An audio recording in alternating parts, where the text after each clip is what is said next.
ទឹកចិត្តដ៏ប្រពៃស្រីណែតជាសិស្សថ្នាក់ទី5ក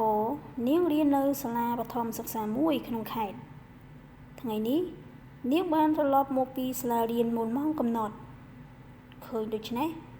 ម្ដាយនាងឆ្ងល់រួចក៏សួរយី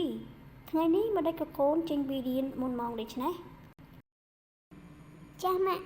ថ្ងៃនេះអ្នកគ្រូកូនឈឺម៉ាក់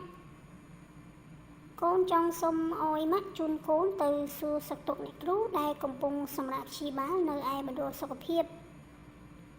តើម៉ាក់អាចជូនកូនទៅបានដែរឬទេល្អហើយកូនចាំម៉ាក់ជូនកូនទៅតែចាំបន្តិចណាម៉ាក់រៀបចំផ្លែឈើបន្តិចបន្តួចផ្ញើជូនអ្នកគ្រូកូន